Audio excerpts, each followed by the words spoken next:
ہاں غلام تھے بیچارے یا نوجوان تھے. نوجوانوں پر بزرگوں کو خود ہی حق حاصل ہوتا ہے جو چاہیں کرے. اور غلام تو ملکیت ہوتا ہے, زندہ ذبح کر دے تبھی کوئی پوچھنے والا نہیں. تو جو بیت رہی تھی بلال پر, ابو فقیہ پر, زنیرہ پر, جو ان پر بیت رہی تھی, جو خباب پر بیت رہی تھی, جس طرح ہلاک کیا گیا ہے حضرت سمیہ کو, حضرت یاسر کو, یہ ساری تکلیفیں انہیں بھی تھی. لیکن کیا اس کا یہ بالواسطہ ایذا محمد کے لیے نہیں تھا صلی اللہ علیہ وسلم. آپ کے ساتھی آپ کی جانثار ہیں, لیکن آپ ان سے بھی کیا کہیں, فصبروا فصبروا فصبروا. جب ابو جہل بدترین ٹارچر کر رہا تھا حضرت سمیہ اور حضرت یاسر کو رضی اللہ تعالی عنہما, آپ کے علم میں ہے کیسی کیسی ٹارچر کی ہے. جوان بیٹے کو باندھ دیا ایک ستون کے ساتھ, اس کی نگاہوں کے سامنے برہنہ کیا ہے ماں کو.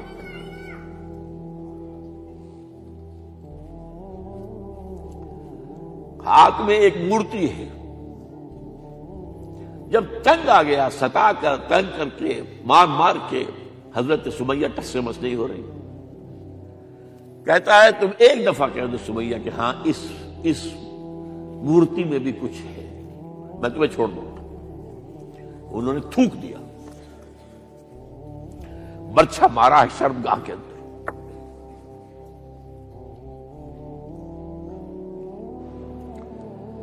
کتنی تکلیف پہنچی ہوگی حضور کو, لیکن آپ گزر رہے. اصبروا یا آل یاسر فإن موعدکم الجنہ. اے یاسر کے گھر والوں صبر کرو, تمہارے استقبال کی تیاریاں ہو رہی ہیں جنت. یہ سیرت کوئی بلاتا سناتا ہے, یہ سیرت. یاسر کے ساتھ کیا کیا ہے, 4 اونٹ نر سانڈ, اور ان کے ساتھ رسے باندھ کر ایک رسے سے ان کا ایک بازو باندھا, ایک سے دوسرا بازو, ایک سے ایک ٹانگ, دوسرے سے دوسری ٹانگ. انہیں دوڑایا ہے کہ پرکھتے ہو جیسے قسم کے. یہ دین ایسے ہی قائم نہیں ہوا. عدل و انصاف کا نظام ٹھنڈے ٹھنڈے قائم نہیں ہوتا, گھر میں آرام سے بیٹھے ہوئے قائم نہیں ہوتا. اور سنیے, 3 برس شیب بنی ہاشم کے تو قید ہے, 3 برس. اور یہاں کی قید پر قیاس نہ کریں. یہاں تو جیل میں کھانے کو ملتا ہے, راشن ملتا ہے, جیسا بھی ملتا تو ہے نا. اور لیڈروں کے لیے تو class A class B class ہے. تو ان کا تو لیڈر تو لوگ جب آتے ہیں جیل کاٹ کر معلوم ہوتا ہے کہ شاید کسی صحت افزا مقام سے تشریف لا رہے ہیں. وہاں کیا تھا, ٹوٹل بائیکاٹ.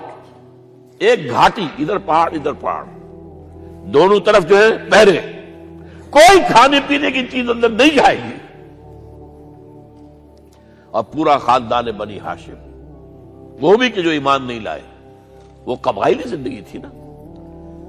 بنو ہاشم چونکہ حضور کو پشت پناہی چھوڑنے کو تیار نہیں ہوئے, ابو طالب نے آخری وقت تک بھی ساتھ نہیں چھوڑا. ہاں آخری وقت کے قریب ایک بات ہو گئی تھی. ایک مرتبہ تو ہوا کہ وفد آیا ہے قریش کا کہ اپنے بھتیجے کو روک لو, وہ ہمارے معبودوں کی توہین کرتا ہے. ابو طالب نے بلایا اور آپ سے کہا کہ یہ کچھ اپنے رویے کو بدلے. آپ نے فرمایا چچا جان, اب تو چاہیے میرے ایک ہاتھ پر سورج اور دوسرے پر چاند رکھ دے, میں اپنے اس مشن کو چھوڑ نہیں سکتا. یہ ہے استقامت. اور ابو طالب کے عین انتقال کے وقت جو معاملہ ہوا, جب وفد آیا ہے کہ ٹھیک ہے اب ہمارا جو ہے صبر کا پیمانہ لبریز ہو گیا ہے, اب ٹھیک ہے آ جاؤ میدان میں, تم بھی ساتھ چھوڑنے کو تیار نہیں ہو. ابو طالب نے بلایا اس کو, بھتیجے مجھ پر اتنا بوجھ نہ ڈالو جو میں برداشت نہ کر سکوں.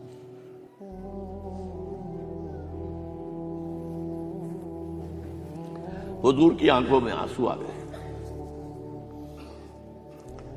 چچا جان اب تو یا یہ بات پوری ہوگی یا میں اپنے آپ کو ختم کر دوں, اسی میں ختم ہو جائے. 12 شیب بنی ہاشم میں 3 برس اس حال میں گزرے ہیں ٹوٹل بائیکاٹ، کوئی کھانے پینے کی نہیں۔ کچھ لوگ تھے شریف النفس، مثلا حکیم بن حزام تھے رضی اللہ تعالیٰ، اور بعد میں ایمان لے آئے۔ حضرت خدیجہ کے وہ رشتے دار تھے، وہ پہاڑ پر چڑھ کر ایک طرف سے رات کی تاریکی میں، دونوں دروازے تو بند ہیں، پہاڑ پر چڑھ کر چوٹی سے نیچے اتر کے کوئی چیزیں کھانے پینے کی دے آئے بس صلی اللہ علیہ وسلم۔ کوئی اور ایک آدھ ہوگا ایسا۔ یہاں تک نوبت آئی ہے کہ بنی ہاشم کے یہ پھول جیسے بچے معصوم بھوک سے بلبلا رہے ہیں، اور اس کے سوا کچھ نہیں ہے کہ سوکھے چمڑے ابال کر اس کا پانی ان کے حلق میں ٹپکا دیا جائے۔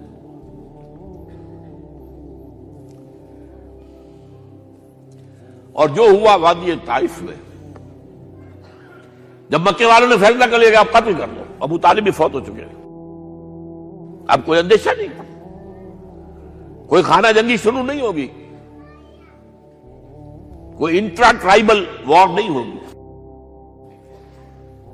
تو آپ طائف گئے ہیں۔ شاید وہاں کے 3 سردار تھے بڑے، اور یہ طائف اصل میں قریشی کا سمجھیے کہ یہ ان کا گرمیوں کا یہ صحت افزا مقام تھا۔ یہ تمام جو سردار تھے مکے کے، ان کی جائیدادیں وہاں کی باغات تھے، اور وہاں کے بھی 3 سردار تھے، تو شاید ان میں سے کسی کو اللہ توفیق دے دے۔ وہاں گئے ہیں اور صرف ایک ساتھ ہیں، حضرت زید بن حارثہ، حضرت ابو بکر بھی ساتھ نہیں تھے، سائے کی طرح ساتھ رہنے والا بھی ساتھ نہیں تھا۔ وہاں جا کر جو آپ نے تینوں سے بات کی ہے، تینوں نے وہ باتیں کہی ہیں جو کلیجے کو چیر جائیں۔ تمہارے سوا کوئی اللہ کو نہیں ملا تھا رسول بنانے، جاؤ چلے جاؤ۔ ایک کہتا ہے فوراً چلے جاؤ یہاں سے، اس لیے کہ ہو سکتا ہے کہ تم سچے ہو تو کہیں میں تمہاری توہین نہ کر دوں، اور یہ بھی ہو سکتا ہے تم جھوٹے ہو تو جھوٹے کو میں منہ نہیں لگانا چاہتا۔ 3 دن کی یہ سختی، اور اس میں کیا ہو رہا ہے، اسٹریٹ ارچنز جو کہلاتے ہیں ہمارے یہاں، ٹھوکرے گلیوں کے، انہیں اشارہ کر دیا ذرا ان کی خبر لو، اب وہ پتھراؤ کر رہے ہیں۔ جیسے ہمارے ہاں کوئی آ جاتا ہے، کوئی نیم پاگل یا کوئی اور کسی طرح کا مست قسم کا آدمی، اور اس کے اوپر چھوکرے چاروں طرف ہوں اور ستا رہے ہوں، یہ نقشہ تھا، اور طائف کی گلیاں تھیں، اور محبوب رب العالمین تھے۔ ادھر سے پتھر آ رہے ہیں تو زید بن حارثہ رکاوٹ بن گئے ہیں، لیکن پیچھے سے آ رہے ہیں، وہ کیسے روکیں گے؟ پیچھے جاتے ہیں تو ادھر سے آ رہے ہیں۔ جسم لہو لہان ہے، خون رس رس کر زخموں سے جوتیوں میں آ کے جم گیا ہے۔ پھر وہاں سے آپ نکل کر گئے ہیں، ایک باغ میں تھوڑی سی پناہ لی ہے تھوڑی دیر کے لیے، جوتے بڑی مشکل سے اترے ہیں، خون جمع ہوا، اور وہ جو پھر دعا نکلی ہے آپ کے، وہ کلیجے کو چیر جانے والی ہے۔ اللہم الیک اشکو ضعف قوتی وقلت حیلتی وحوانی علی الناس، اے اللہ تیری جناب میں فریاد لے کر آیا ہوں، اپنی قوت کی کمی کا، اپنے وسائل کی کمی کا، اور لوگوں میں جو رسوائی ہو رہی ہے، الی من تکلنی الی بعید یتجہمنی او الی عدو ملکت امری، مجھے کس کے حوالہ کر دیا ہے؟ مجھے دشمن کے حوالے کر دیا جو چاہے میرے ساتھ کر گزرے۔ فریاد ہے کہ نہیں؟ بڑی زوردار فریاد ہے، بڑی زوردار، لیکن پھر مقام عبدیت کا ظہور ہوتا ہے۔ ان لم یکن علی غضبک فلا ابالی، اے اللہ اگر تو ناراض نہیں ہے، مجھے اندیشہ یہ ہو گیا کہ کہیں تو ناراض تو نہیں ہو گیا، کہیں تو نے میرا ساتھ تو نہیں چھوڑ دیا۔ اگر تو ناراض نہیں تو مجھے کوئی پرواہ نہیں، جو ہو سو سر تسلیم خواہ میں جو مزاج یار میں آئے۔ واپس آئے ہیں تو مکے میں داخل نہیں ہو سکتے تھے، وہاں تو قتل کا فیصلہ ہو چکا۔ باہر ہی آپ نے ڈیرا لگایا، زید بن حارثہ کو بھیجا، فلاں شخص کے پاس جاؤ کہ تم اگر امان میں لے لو محمد کو تو محمد آ جائیں، میں تو میری یہ پوزیشن نہیں ہے، میں قریش کے مقابلے میں امان نہیں دے سکتا۔ دوسرے کے پاس بھیجا، اس نے بھی کچھ ایسے جواب دے دیا۔ تیسرے کے پاس جب گئے حضرت زید، مطعم بن عدی، اس نے کہا ٹھیک ہے، میں امان دیتا ہوں محمد کو، وہ آ جائے مکے میں۔ حضور سے آگے کہا، حضور نے فرمایا نہیں جا کر کہو، آ کر لے کر جا۔ کیوں؟ کیا پتا اچانک جو ہے میرے داخل ہوتے ہی کوئی مجھ پر حملہ کرے، قتل کر دے۔ وہ تو یہ کہہ سکے کہ ہمیں کیا پتا تھا کہ مطعم نے جو ہے امان دی ہے، I never knew it۔ اب یہ قبیلے کے اندر یہ ہوتا تھا کہ ایک نے امان دے دی، سب کی طرف سے امان۔ لہذا حضور نے فرمایا آ کر لے کر جاؤ۔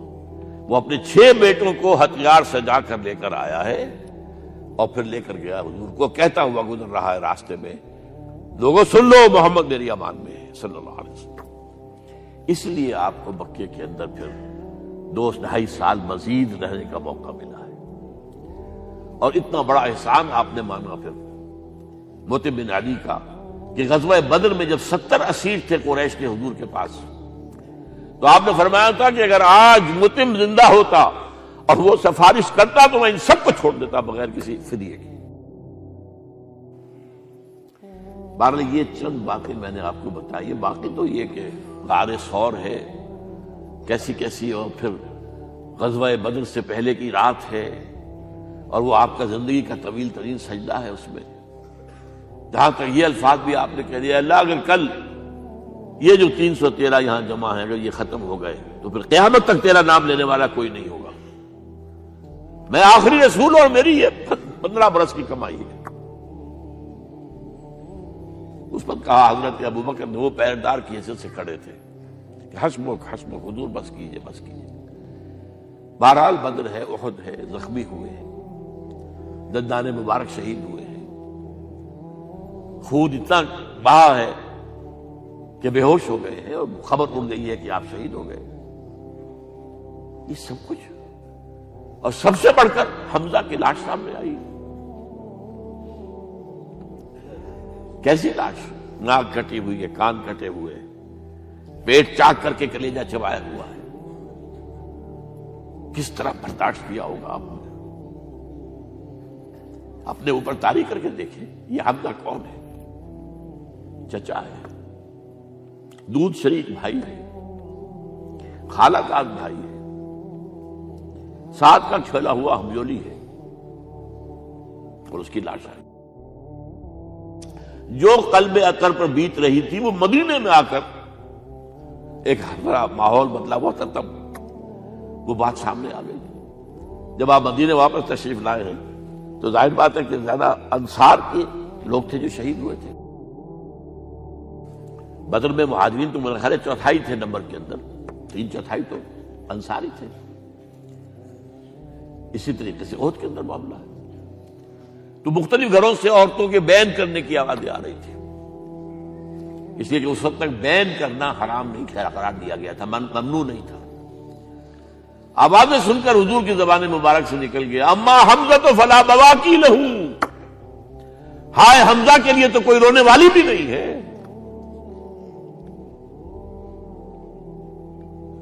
اس پر پھر صحابہ نے، انصار نے اپنے ہاں کی خواتین کو حضرت صفیہ کے ہاں بھیجا، وہ سگی بہن تھی، وہاں انہوں نے جا کے بھی تعزیت کی بہن کی۔ غزوہ احزاب کا آپ نے سن لیا، اسوہ رسول پر نہ معلوم کیا کیا باتیں چیز لوگوں میں مشہور ہو گئی ہیں۔ اسوہ کا لفظ آیا کہاں ہے قرآن میں؟ سورہ احزاب میں۔ وہ اسوہ کیا تھا؟ جب خندق کھودنے کا فیصلہ ہوا ہے تو خندق کھود رہی ہے، حضور بھی لگے ہوئے ہیں، بھاری بھاری پتھر اٹھا کر کندھے پر لا کر باہر پھینک رہے ہیں، پتھریلی زمین تھی، ایک پتھر کسی سے ٹوٹا نہیں تھا، تو حضور نے جو ہے 3 دفعہ جو اس کے اوپر ضرب لگائی تب ٹوٹا ہے۔ لیکن یہ کہ کئی دن کے فاقے ہو چکے تھے، کھانے کو کچھ نہیں، پورا محاصرہ تھا، 12,000 کا لشکر گھیرے ہوئے، یہاں تک کہ آپ کو معلوم ہے کہ گھروں کے اندر بیت الخلا تو نہیں ہوتے، باہر جاتے تھے قضاء، اس کا کوئی امکان نہیں۔ شدید ترین آزمائش جو ہوئی ہے اس کا نتیجہ ایک طرف یہ نکلا کہ منافقین کا نفاق ان کی زبانوں پر آ گیا۔ قرآن مجید میں ہے یہ انہی آیات میں، ما وعدنا اللہ ورسولہ الا غرورا، ہمیں تو اللہ اور اس کے رسول نے دھوکہ دے کے مروا دیا۔ ہم سے کہا تھا کہ قیصر و کسریٰ کے خزانے تمہارے قدموں میں آئیں گے، اور حال یہ ہے کہ اب رفع حاجت کے لیے باہر نہیں جا سکتے، کھانے کو کچھ نہیں۔ اس وقت کچھ صحابہ آئے ہیں حضور صلی اللہ علیہ وسلم سے، دیکھیے فاقے سے کمر دوہری ہوئی جا رہی ہے، ہم نے اپنے پیٹوں پر پتھر باندھے ہوئے، چادروں کے ساتھ پتھروں کسا ہوا تاکہ کمر سیدھی رہے۔ حضور نے اپنا کرتا مبارک اٹھا کر دکھایا، 2 پتھر بنے ہوئے۔ یہ ہے اسوہ، یہ ہے آپ کی سنت، آپ کا اسوہ حسنہ۔ لیکن اس اسوہ حسنہ سے فائدہ کون اٹھا سکتا ہے؟ لقد کان لکم فی رسول اللہ اسوۃ حسنۃ لمن کان یرجو اللہ والیوم الآخر وذکر اللہ کثیرا۔ اسوہ تو اپنی جگہ ہے، قرآن میں ہدایت سب کے لیے، ھدی للناس، لیکن فائدہ اٹھائیں گے صرف متقین، ھدی للمتقین، ہے سب کے لیے، اسوہ سب کے لیے ہے، لیکن استفادہ وہی کر سکے گا جو 3 شرطیں پوری کرے، اللہ اور یوم آخر پر ایمان اور اللہ کا ذکر کثرت کے ساتھ کرے۔ بہرحال یہ میں نے آپ کے سامنے اس حوالے سے رکھا ہے، یہ اسوہ جو ہے حضور کا، یہ ہم پر اتمام حجت ہے۔ دیکھیے نوٹ کیجئے، پوری نوع انسانی پر اتمام حجت، اسلام کا نظام عدل اجتماعی جو قائم کر کے دکھا دیا، حجت قائم ہے، اسے انگریزی میں کہتے ہیں اٹس ڈویبل، کیا جا سکتا ہے، یہ کام ہو سکتا ہے، اس لیے کہ زمین پر قدم بہ قدم چل کر یہ انقلاب آیا، محنت سے آیا، مشقت سے آیا، ایثار سے آیا، قربانیوں سے آیا، تکلیفیں جھیل کر آیا، صبر و مصابرت سے آیا، استقامت و مقاومت سے آیا۔ یہاں پر معجزوں کی کار فرمائی نہ ہونے کے برابر ہے۔ یہاں دھوپ سے بچانے کے لیے کوئی اللہ نے صاحبان نہیں دیا، ظل اللہ علیکم الغمام، اور بھوک سے بچانے کے لیے من و سلوہ نازل نہیں ہوئے۔ غزوہ تبوک میں ایسا بھی ہوا ہے کہ 3 مجاہدین کا 24 گھنٹے کا راشن ایک کھجور، ایک نے منہ میں رکھی، کچھ چوس لی، کچھ گلوکوز چلا گیا اس میں سے، دوسرے کو دے دی، اس نے چوس لی، بھی تیسرے کو دے دی۔ من و سلوہ نازل نہیں ہوئے۔ محنت، مشقت، ایثار، قربانی، صبر، مصابرت، استقامت، مقاومت، یہ ہے اسوہ رسول۔